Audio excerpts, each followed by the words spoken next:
Ang pagkakaroon po ng matatag na loob ang isa sa mga paraan para malabanan ang mga karamdaman, partikular na po ang breast cancer. Sa isang fun run and walk kanina sa Pasay, isinulong ng ilang breast cancer awareness advocate ang kahalagahan ng tiwala sa sarili at kaalaman para malampasan ang naturang sakit. Ang mainit na balita hatid ni Katrina Son.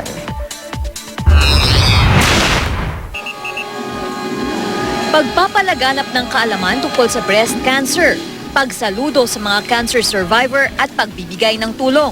Ito ang mga layunin ng Avon Fun Run and Walk na ginanap sa isang mall sa Pasay kaninang umaga. Sa temang Do Something Beautiful Walk and Run Against Breast Cancer. It's really important that women stay well for their families.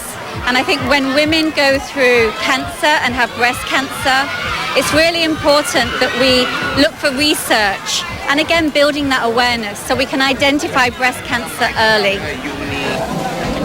Kasama sa mga aktibidad ang 10K at 5K Run.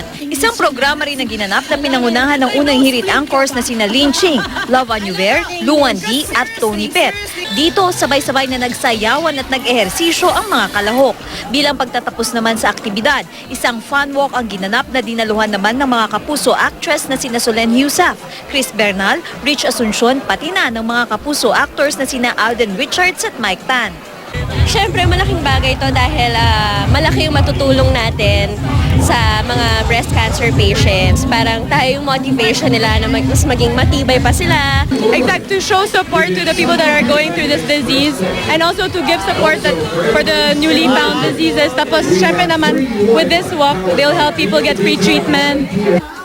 Para naman kina Alden na may kakilalang nagkasakit ng cancer at kay Mike na ang mismong ina ay isa naman ovarian cancer survivor. Malaki raw ang maitutulong ng katatagan ng loob para malampasan ang ganitong klase ng sakit. Ginagawa ko to kasi nakaka-relate ako dun sa mga kabataan na yung mga magulang nila nagkaroon ng cancer. Just never give up. Yung makakapagpagaling sa inyo is more positive thinking. Huwag niyo itindihin masyado yung breast cancer kasi the more na you feel depressed about it, the more nakakainin kayo ng sakit niyo. Katrina Son, GMA News.